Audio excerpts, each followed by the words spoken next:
Assalamualaikum warahmatullahi wabarakatuh. Perkenalkan, nama saya Fidal Khairunisa dengan NIM 2105242. Di sini saya akan mengerjakan UAS Filsafat Pancasila dengan menjawab pertanyaan. Yang pertama yaitu pertanyaannya menjelaskan definisi filsafat Pancasila dengan mengungkapkan 4 materi berikut, yaitu yang pertama pandangan hidup bangsa Indonesia yang hidup dan berkembang dalam masyarakat Indonesia. Hal ini berarti bahwa Pancasila telah menjadi pedoman dalam kehidupan bangsa dan bernegara bagi seluruh rakyat Indonesia. Pancasila menjadi landasan dalam berbagai aspek kehidupan Indonesia, mulai dari kehidupan sehari-hari, adat istiadat, hingga kebijakan pemerintah. Yang kedua yaitu, sejak zaman dahulu bangsa Indonesia mengakui zat yang mutlak yaitu Tuhan. Pancasila Sila pertama, ketuhanan Yang Maha Esa merupakan pengakuan bangsa Indonesia atas zat yang mutlak yaitu Tuhan. Pengakuan ini telah ada sejak zaman dahulu dalam berbagai bentuk, misalnya dalam bentuk kepercayaan, tradisi, dan upacara adat. Pengakuan atas Tuhan dalam Pancasila merupakan landasan bagi kehidupan berbangsa dan bernegara yang berketuhanan adil dan makmur. Yang ketiga yaitu pengakuan atas kodrat manusia sebagai makhluk individu dan sosial. Pancasila sila kedua berarti bahwa manusia hidup bersama dengan manusia lain dalam masyarakat. Pengakuan atas kodrat manusia ini merupakan landasan bagi kehidupan berbangsa dan bernegara yang menjunjung tinggi hak asasi manusia dan nilai-nilai kemanusiaan. Pancasila ketiga, Persatuan Indonesia mengandung prinsip bahwa bangsa Indonesia terdiri dari berbagai suku, agama, ras, dan golongan, tetapi tetap satu bangsa. Yang keempat yaitu tradisi musyawarah pada berbagai tingkatan masyarakat. Tradisi musyawarah merupakan cara pengambilan keputusan yang melibatkan berbagai pihak secara musyawarah dan mufakat. Tradisi musyawarah ini telah ada sejak zaman dahulu dalam berbagai bentuk, misalnya dalam bentuk musyawarah desa, musyawarah adat, dan musyawarah rakyat. Tradisi musyawarah merupakan landasan bagi kehidupan berbangsa dan bernegara yang demokratis. Soal yang kedua yaitu menjelaskan Pancasila sebagai suatu sistem filsafat yang mengungkapkan 3 materi, yaitu materi pertama, Pancasila merupakan kesatuan bagian-bagian yang mempunyai fungsi sendiri, saling terhubung dan ketergantungan untuk mencapai tujuan bersama. Masing-masing sila memiliki fungsi dan peranannya sendiri dalam mencapai tujuan bersama, yaitu mewujudkan kehidupan berbangsa dan bernegara yang adil, makmur, dan sejahtera. Yang kedua yaitu Pancasila bersifat hierarkis yang berbentuk piramidal. Pancasila bersifat hierarki, artinya sila-sila Pancasila memiliki tingkatan atau hierarki. Sila pertama, ketuhanan Yang Maha Esa, merupakan sila yang paling fundamental dan menjadi dasar bagi sila-sila lainnya. Sila-sila berikutnya yaitu kemanusiaan yang adil beradab, persatuan Indonesia, kerakyatan yang dipimpin oleh hikmat kebijaksanaan dan dalam permusyawaratan perwakilan, dan keadilan sosial bagi seluruh rakyat Indonesia, yang merupakan penjabaran dari sila pertama. Bentuk-bentuk Pancasila adalah piramidal, artinya sila-sila Pancasila disusun dari atas ke bawah, dari yang paling fundamental hingga paling profesional. Yang ketiga yaitu sila-sila Pancasila saling mengisi dan saling mengkualifikasi. Artinya masing-masing sila tidak dapat berdiri sendiri, tetapi harus saling berkaitan dan saling melengkapi. Misalnya, sila pertama, ketuhanan Yang Maha Esa, menjadi landasan bagi sila-sila lainnya untuk yaitu kemanusiaan yang adil beradab, persatuan Indonesia, kerakyatan yang dipimpin oleh hikmat kebijaksanaan dalam permusyawaratan perwakilan, dan keadilan sosial bagi seluruh rakyat Indonesia. Pancasila sebagai suatu sistem filsafat memiliki nilai-nilai yang luhur yang menjadi landasan dalam kehidupan berbangsa dan bernegara. Nilai-nilai tersebut antara lain nilai ketuhanan, nilai kemanusiaan, nilai persatuan, nilai kerakyatan, dan nilai keadilan. Nilai-nilai tersebut harus hayati dan diamalkan oleh seluruh rakyat Indonesia dalam kehidupan sehari-hari. Soal yang ketiga yaitu menjelaskan sila ketuhanan yang Maha Esa dengan mengungkapkan 4 materi berikut. Sila Pancasila Ketuhanan yang Maha Esa mengandung makna pengakuan bangsa Indonesia atas Tuhan yang Maha Esa sebagai pencipta alam semesta dan segala isinya. Pengakuan ini telah ada sejak zaman dahulu dalam berbagai bentuk, misalnya dalam bentuk kepercayaan, tradisi, dan adat upacara.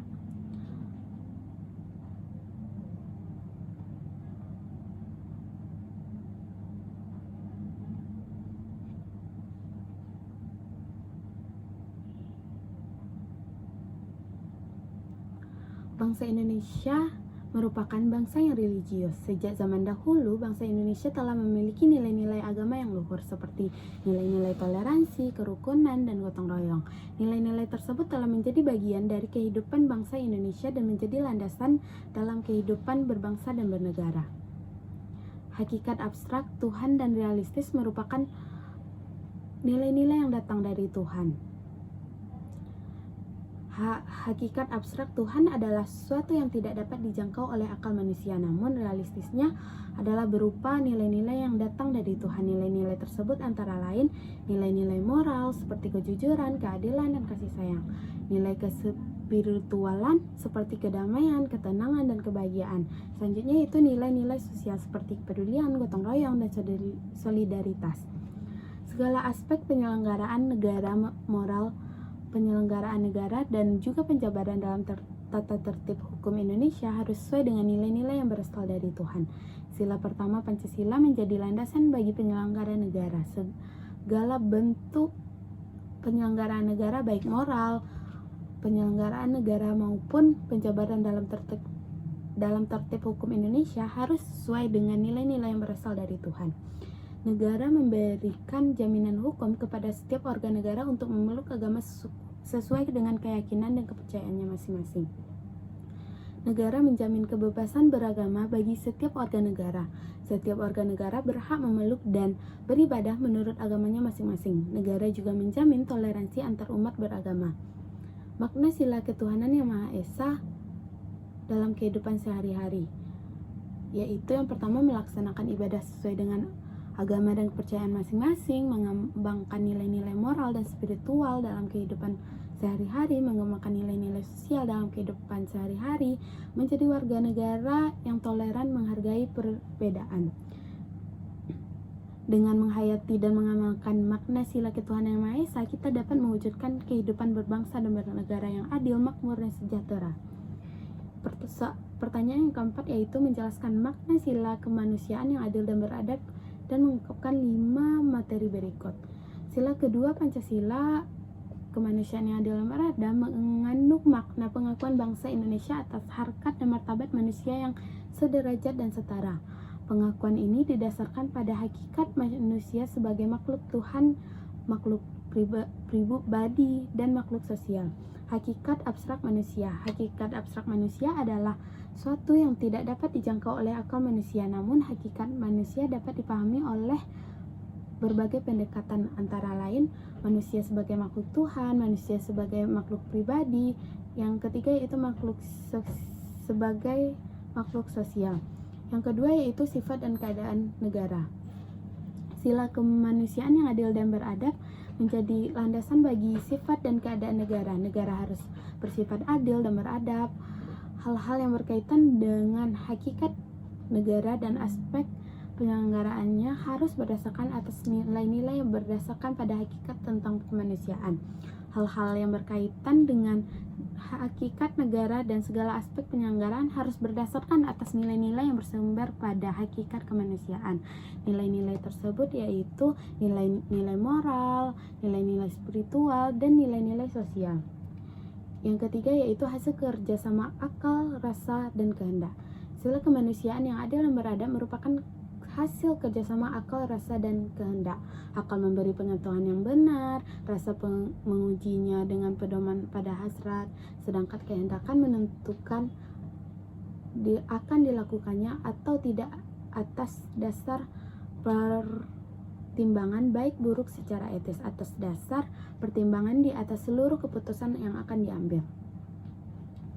Adil terhadap dirinya sendiri, terhadap sesama manusia, dan terhadap Tuhannya. Beradab yaitu terlaksananya semua unsur-unsur hakikat manusia, yaitu jiwa, akal, rasa, dan kehendak.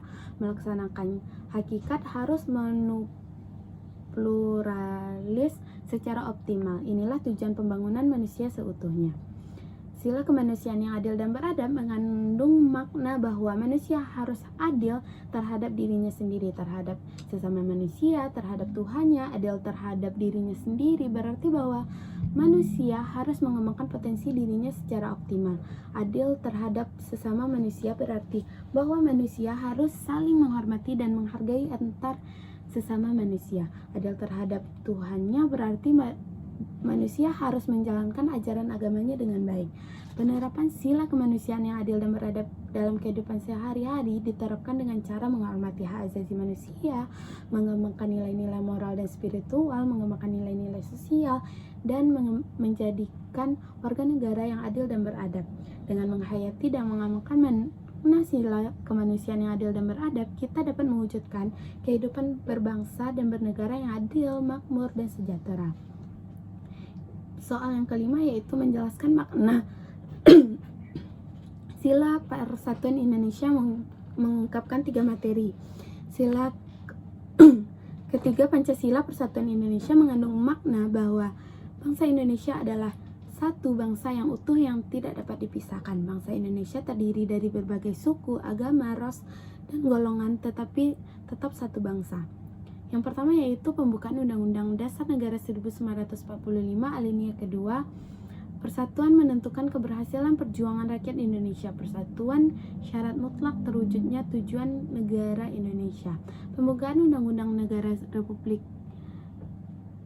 Undang-Undang Dasar 1945 alinea kedua menegaskan bahwa perjuangan bangsa Indonesia untuk mencapai kemerdekaan harus dilandasi oleh persatuan dan kesatuan. Persatuan merupakan syarat mutlak terwujudnya kemerdekaan dan tujuan negara Indonesia. Yang kedua yaitu bermufakat Perhimpunan Politik Kebangsaan Indonesia pada tahun 1927. Sumpah Pemuda tanggal 28 Oktober 1928. Proklamasi 17 Agustus 1945. Persatuan Indonesia telah diperjuangkan oleh para pendahulu bangsa Indonesia sejak zaman penjajahan. Salah satu contohnya adalah permufakatan Perhimpunan Politik Indonesia pada tahun 1927 yang menghasilkan Piagam Jakarta. Piagam Jakarta kemudian menjadi dasar bagi pembukaan negara Indonesia. Sumpah Pemuda pada tanggal 28 Oktober 28 juga merupakan bukti nyata perjuangan persatuan Indonesia. Pada Sumpah Pemuda, para pemuda Indonesia menyatakan bahwa mereka adalah satu bangsa, satu tanah air, dan satu bahasa.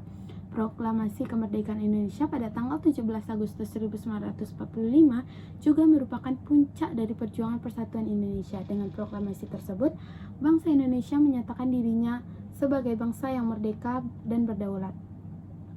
Yang ketiga yaitu negara melindungi segenap bangsa Indonesia dan seluruh tumpah darah Indonesia. Negara Indonesia menjamin persatuan dan kesatuan negara dengan melindungi segenap bangsa Indonesia dan seluruh tumpah darah Indonesia. Negara Indonesia berdasarkan asas keluargaan, tolong-menolong, atau dasar keadaan sosial. Hal ini berarti bahwa negara Indonesia harus mengutamakan kepentingan bersama dan melindungi kepentingan setiap warga negara. Penerapan sila persatuan Indonesia dalam kehidupan sehari-hari. Sila persatuan Indonesia dapat diterapkan dalam kehidupan sehari-hari dengan cara saling menghormati, menghargai perbedaan suku, agama, ras, dan golongan, menjaga persatuan dan kesatuan bangsa, dan membela bangsa dan negara. Pertanyaan yang keenam yaitu menjelaskan makna sila kerakyatan yang dipimpin oleh hikmat kebijaksanaan dalam permusyawaratan perwakilan dengan mengungkapkan 4 materi. Sila keempat Pancasila kerakyatan yang dipimpin oleh hikmat kebijaksanaan dalam permusyawaratan perwakilan mengandung makna bahwa kedaulatan rakyat dilaksanakan dalam sistem pemerintahan yang berkedaulatan rakyat, yaitu pemerintahan yang dipimpin oleh rakyat dan untuk rakyat. Yang pertama yaitu pembukaan Undang-Undang Dasar Negara Dasar 1945 alinea keempat. Negara Indonesia yang berkedaulatan rakyat dan berdasarkan atas permusyawaratan perwakilan. Pembukaan Undang-Undang Dasar 1945 alinea keempat menegaskan bahwa kedaulatan rakyat merupakan dasar negara Indonesia. Kedaulatan rakyat berarti bahwa kekuasaan tertinggi ada di tangan rakyat dan dijalankan oleh rakyat sepenuhnya atau melalui wakil-wakilnya. Arti kerakyatan yaitu negara untuk seluruh rakyat, cita-cita kefilsafatan demokrasi, persamaan bidang politik, dan persamaan dalam bidang kemasyarakatan dan ekonomi untuk mewujudkan kesejahteraan bersama. Kerakyatan mengandung makna bahwa negara Indonesia adalah negara untuk seluruh rakyat. Seluruh rakyat Indonesia memiliki hak dan kewajiban yang sama dalam kehidupan berbangsa dan negara. Kerakyatan juga mengandung nilai-nilai kefilsafatan demokrasi. Demokrasi adalah sistem pemerintahan yang didasarkan pada prinsip persamaan dan kebebasan dan musyawarah. Dalam demokrasi politik, seluruh rakyat memiliki hak untuk memilih dan dipilih dalam pemilihan umum. Dalam demokrasi ekonomi, seluruh rakyat memiliki hak untuk memperoleh kesejahteraan. Arti permusyawaratan atau perwakilan demokrasi politik. MPR adalah alat perlengkapan negara atas rakyat memegang kedaulatan rakyat. Permusyawaratan atau perwakilan merupakan cara pelaksanaan kedaulatan rakyat dalam sistem pemerintahan yang berkedaulatan rakyat. Pemusyawaratan berarti bahwa pengambilan keputusan dilakukan dengan cara musyawarah untuk mencapai mufakat. Perwakilan berarti bahwa rakyat memilih wakil-wakil rakyat untuk menjalankan kedaulatan rakyat. MPR merupakan lembaga tertinggi negara yang mewakili seluruh rakyat Indonesia. MPR memegang kedaulatan rakyat dan menjalankannya sepenuhnya menurut Undang-Undang Dasar 1945. Yang keempat yaitu kedaulatan rakyat. Lebih luas dari demokrasi, rakyat adalah pendukung kekuasaan tertinggi sebagai pokok kaidah negara yang fundamental. Kedaulatan rakyat yang lebih luas dari demokrasi. Demokrasi merupakan salah satu bentuk pelaksanaan kedaulatan rakyat. Kedaulatan rakyat berarti bahwa kekuasaan tertinggi ada di tangan rakyat dan dijalankan oleh rakyat sepenuhnya atau melalui wakil-wakilnya. Rakyat merupakan pendukung kekuasaan tertinggi. Rakyat adalah sumber dan pemegang kekuasaan tertinggi dalam negara. Kedaulatan rakyat merupakan pokok kaidah yang fundamental. Hal ini berarti bahwa kedaulatan rakyat merupakan dasar bagi penyelenggara negara. Penerapan sila kerakyatan dipimpin oleh hikmat kebijaksanaan dalam permusyawaratan perwakilan dalam kehidupan sehari-hari, yaitu seperti mengikuti pemilu, menggunakan hak suara, partisipasi dalam musyawarah, dan menghormati hasil musyawarah. Pertanyaan yang ketujuh yaitu menjelaskan makna sila keadilan sosial bagi seluruh rakyat Indonesia dengan mengungkapkan 3 materi. Sila kelima Pancasila, keadilan sosial bagi seluruh rakyat Indonesia, mengandung makna bahwa setiap warga negara Indonesia berhak mendapatkan keadilan dan kehidupan bermasyarakat, bernegara, dan bangsa. Keadilan tersebut meliputi keadilan dalam politik, ekonomi, sosial, dan budaya. Sila kelima merupakan tujuan bagi sila keempat, yaitu untuk mewujudkan keadilan sosial bagi seluruh rakyat Indonesia. Ini berarti segala sifat dan keadaan negara harus sesuai dengan hakikat adil. Sila kelima merupakan tujuan dari keempat sila lainnya. Keempat sila lainnya merupakan landasan bagi tercapainya keadilan sosial bagi seluruh rakyat Indonesia. Segala sesuatu yang berkaitan dengan keadilan yang terkandung dalam sila kedua dengan sendirinya terjelma dalam sila kelima. Sila kedua, kemanusiaan yang adil dan beradab, mengandung nilai-nilai keadilan seperti hak asasi manusia, persamaan derajat, dan persaudaraan. Nilai-nilai tersebut merupakan landasan bagi tercapainya keadilan sosial bagi seluruh rakyat Indonesia. Apakah yang dimaksud dengan keadilan sosial? Keseimbangan yang dinamis antara kepentingan pribadi dan kepentingan umum yang sesuai dengan keadaan, waktu, dan perkembangan zaman. Negara memprioritaskan kepentingan umum sebab di dalamnya kepentingan umum terdapat kepentingan pribadi. Keadilan sosial adalah keseimbangan yang dinamis antara kepentingan pribadi dan kepentingan umum. Kepentingan pribadi adalah kepentingan setiap individu dalam masyarakat. Kepentingan umum adalah kepentingan seluruh rakyat dan seluruh masyarakat. Negara memprioritaskan kepentingan umum karena kepentingan umum adalah landasan bagi tercapainya kepentingan pribadi. Dengan tercapainya kepentingan umum, maka kepentingan pribadi juga akan tercapai. Penerapan sila keadilan sosial bagi seluruh rakyat Indonesia dalam kehidupan sehari-hari seperti menjunjung tinggi nilai-nilai keadilan seperti hak asasi manusia, persamaan derajat, dan persaudaraan. Yang kedua yaitu menjaga keseimbangan antara kepentingan pribadi dan kepentingan umum, berpartisipasi dalam pembangunan masyarakat dan negara. Dengan menghayati dan mengamali makna sila keadilan sosial bagi seluruh rakyat Indonesia, kita dapat mewujudkan kehidupan berbangsa dan bernegara yang adil, makmur, dan sejahtera. Sekian yang dapat saya sampaikan. Jika ada kesalahan, saya mohon maaf. Wabillahi taufiq wal hidayah. Wassalamualaikum warahmatullahi wabarakatuh.